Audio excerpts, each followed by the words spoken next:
Mereka dikenal sebagai petinggi atau tokoh Partai Komunis Indonesia. Sejarah mencatat nama mereka dengan tinta hitam, karena berbeda ideologi dengan pemerintah yang sah. Tragedi berdarah Partai Komunis Indonesia, atau biasa dikenal dengan singkatan PKI, ini mewarnai bangsa Indonesia. Dimulai sejak tahun 1948, Partai Komunis Indonesia ini menikam dari dalam pemerintahan Soekarno, yang waktu itu tengah menghadapi Belanda. Selain pemerintahan Indonesia masa itu, pembantaian ulama beberapa pesantren, polisi dan tentara, mewarnai kisah pergerakan PKI. Puncaknya adalah pada tahun 1965, yang dikenal dengan Gerakan 30 September 1965, atau G30 SPKI, yang mana PKI tertuduh sebagai dalang dalam pembantaian jenderal-jenderal terbaik Indonesia. Ketika itu senyum Indonesia baru saja merekah, karena merasakan kemerdekaan dari penjajahan, malah diwarnai beberapa konflik. Kemudian sosok para tokoh yang dilabeli sebagai pengkhianat bangsa, mereka adalah musuh. Adapun yang termasuk sosok tokoh tersebut antara lain Musa Munawar, Amir Syarifuddin, M.H. Lukman dan Nyoto, hingga pimpinan PKI yang terakhir yaitu Dipa Nusantara Aidit. Kemudian diketahui bahwa tokoh-tokoh PKI tersebut menghembuskan nafas dengan cara yang tragis. Berikut tokoh-tokoh PKI yang bernasib tragis, di antaranya adalah Musa Munawar, pimpinan PKI dalam tragedi PKI Madiun 1948.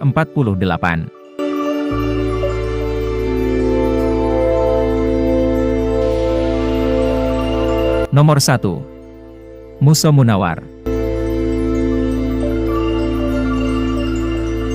Negara Republik Soviet Indonesia, yang katanya diproklamirkan tokoh komunis Musa Munawar ini tidak berumur panjang. Negara yang didirikan oleh Musa Munawar, pada tanggal 18 September 1947 ini langsung dihancurkan oleh pasukan TNI. Pimpinan dalam gerakan penghancuran tersebut adalah Panglima Jenderal Sudirman dan Jenderal Gatot Subroto, yang menyerang dari timur dan barat dalam waktu 2 minggu. Kekuatan bersenjata tentara musuh PKI itu dihancurkan oleh pasukan TNI, yang akhirnya Musa Munawar, Amir Syarifuddin dan anggota PKI lainnya melarikan diri. Ketika di tengah jalan, Amir Syarifuddin dan Musa Munawar berbeda pendapat, Musa melanjutkan perjalanan hanya ditemani beberapa pengawal. Pada tanggal 31 Oktober 1948, pasukan TNI di bawah pimpinan Kapten Sumadi, memergoki Musa Munawar di daerah Purworejo. Musa Munawar menolak menyerah dan melarikan diri, dia bersembunyi di sebuah kamar mandi, dan akhirnya di sanalah Musa Munawar terlibat baku tembak dengan TNI, hingga Musa Munawar tewas. Beberapa sumber menyebutkan, jenazah Musa Munawar dibawa ke alun-alun kemudian dibakar. Nomor 2. Amir Syarifuddin. Sedangkan Amir Syarifuddin, sang mantan Perdana Menteri dalam tragedi PKI Madiun 1948, pernah menempati sejumlah edisi penting dalam Indonesia yang baru saja merdeka. Dia pernah menjadi Menteri Penerangan, Menteri Pertahanan, bahkan Perdana Menteri Republik Indonesia. Akan tetapi, hasil perjanjian Renville memutar nasib Amir Syarifuddin. Saat itu kemudian dia diangkat menjadi negosiator Republik Indonesia. Dalam perjanjian Renville tersebut, memang tidak menguntungkan Republik Indonesia Belanda, tetapi hanya mengakui Yogyakarta, Jawa Tengah dan Sumatera, yang termasuk Indonesia. Akhir hasilnya Amir Syarifuddin dipecat oleh Presiden Soekarno, kabinetnya jatuh dan merasa sakit hati. Karena hal tersebut, dia kemudian bergabung dengan SDR dan menjadi kaki tangan musuh dalam tragedi PKI Madiun. Bisa dibilang Amir Syarifuddin bukanlah tokoh PKI asli, dia hanya sakit hati karena dipecat dan merasa disingkirkan oleh Presiden Soekarno. Saat pemberontakan Madiun dihancurkan oleh TNI, Amir Syarifuddin melarikan diri dan ditangkap TNI di hutan kawasan Purwodadi. Pada 19 Desember 1948, bersamaan dengan agresi militer kedua, Amir Syarifuddin ditembak mati bersama para pemberontak Madiun yang tertangkap. Sebelum meninggal dunia, Amir Syarifuddin menyanyikan lagu internasional Lift, yang merupakan lagu komunis Amerika Revoden, dan juga menyempatkan menyanyikan lagu Indonesia Raya. Hasil akhirnya, peluru seorang polisi militer mengakhiri hidup Amir Syarifuddin, Dipa Nusantara pimpinan PKI, dalam tragedi G30 SPKI. Nomor 3. DN Aidit. Setelah tragedi berdarah gerakan 30 September 1965, DN Aidit langsung melarikan diri dari Jakarta, dan lari ke daerah basis-basis PKI di Yogyakarta, lalu berkeliling ke kota Semarang dan kota Solo.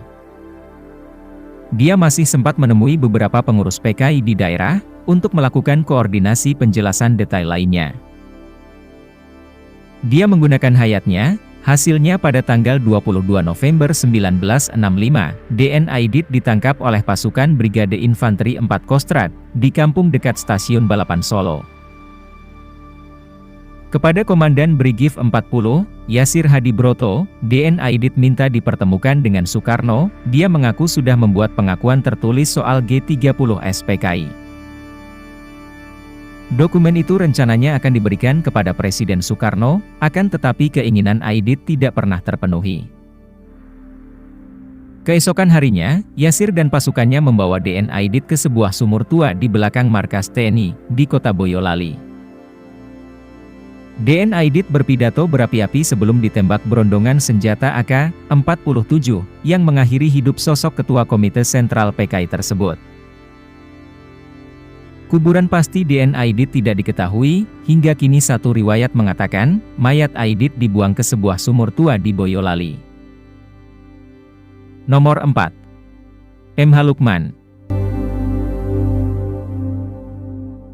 Dalam tragedi G30 SPKI, atau yang dikenal dengan Muhammad Hatta Lukman, bersama Nyoto dan Aidit, ketiganya dikenal sebagai Triumvire atau tiga pimpinan PKI. Sejak kecil MH Lukman terbiasa hidup di tengah pergerakan, akan tetapi MH Lukman memilih komunis sebagai jalan hidupnya. Setelah pemberontakan PKI 1948, tiga serangkai ini yaitu DN Aidit, MH Lukman, dan Nyoto, mengambil alih kepemimpinan PKI dari para tetua komunis di pemerintahan. MH Lukman memilih menjabat sebagai wakil ketua DPR gotong royong, dan tidak banyak data mengenai kematian MH Lukman. Saat itu, beberapa hari kemudian setelah gerakan 30 September 1665 gagal, MH Lukman diculik dan ditembak mati tentara. Namun, mayatnya maupun kuburannya tidak diketahui. Nomor 5. Nyoto.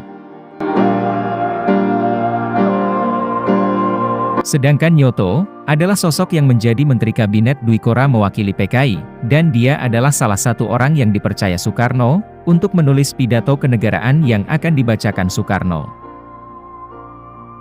Sosok Nyoto juga merupakan seorang seniman pemusik dan politikus yang cerdas. Menjelang tahun 1965, isu berhembus, Nyoto diisukan berselingkuh dengan wanita Rusia, yang kemudian inilah yang membuat DN Aidit memutuskan akan memecatnya. Menjelang G30 SPKI, Nyoto sudah tidak lagi diajak rapat pimpinan tinggi, yang artinya Nyoto sudah tidak lagi ikut andil dalam gerakan 30 September 1965. Namun Nyoto tetap ngotot dieksekusi mati oleh TNI, dan kabar kematiannya simpang siur hingga saat ini. Kabarnya pada 16 Desember 1965, Nyoto pulang mengikuti sidang kabinet di Istana Negara di sekitar Menteng, mobilnya dicegat dan dipukul, kemudian dibawa pergi TNI.